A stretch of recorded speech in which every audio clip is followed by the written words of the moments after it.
Hello everyone, welcome back to my channel and welcome to another video. আগে আমার চ্যানেলে shorts ভিডিওতে নিশ্চয়ই দেখেছো আমার বান্ধবীর একটা বার্থডে সেলিব্রেশনের শর্টস। তো সেটারই কিভাবে কি করলাম, তো সেটাই তোমাদের সঙ্গে শেয়ার করছি আজকে।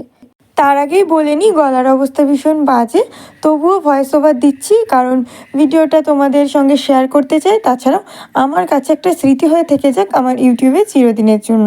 তো প্রথমেই কেক সিলেক্ট করে নিয়ে চলে আসলাম কাছের একটা পার্কে এসে একা একাই বসে থাকলাম অনেকক্ষণ, কারণ মহারানীর আসতে একটু লেট হচ্ছিল।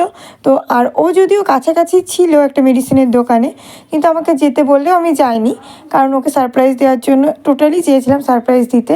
তো আধা ঘন্টা বসিয়ে রেখে চলে এসছে।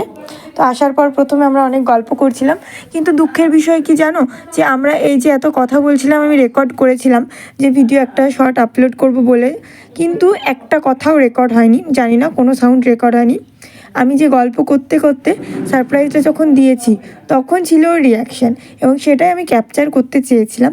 তো যাই হোক, দুর্ভাগ্যবশত সাউন্ড আসেনি, কিন্তু মানে ভিডিওটা তো হয়েছে, তো সেই জন্যই ভয়েস ওভার দিতে হচ্ছে এই গলা খারাপ থাকা সত্ত্বেও।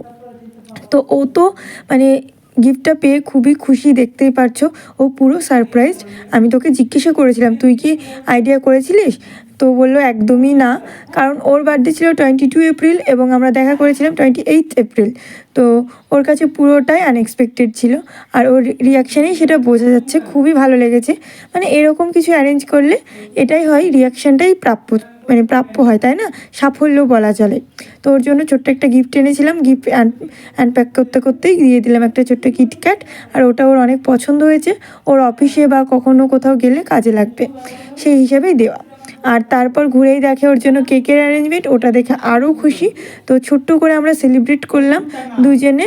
তো যাই হোক, ও তো অনেক খুশি ছিল, এটাই আমার কাছে অনেকটা মানে সাফল্য, এই যে প্ল্যানিং করা হয়েছিল সেটার ক্ষেত্রে। তো আমরা বেরিয়ে গেলাম একটু সেলিব্রেট করেই, তারপরে বেরিয়ে ফুচকা খেয়েছিলাম এবং প্রথম চেপেছিলাম ওর স্কুটিতে আজকে আমি, আর ভীষণ ভয় পাই, সেই জন্য রাস্তাতে অনেক মজা হয়েছিল।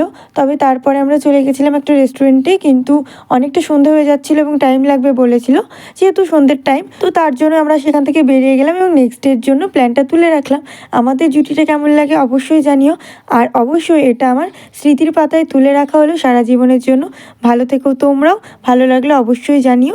দেখা হচ্ছে পরবর্তী ভিডিওতে।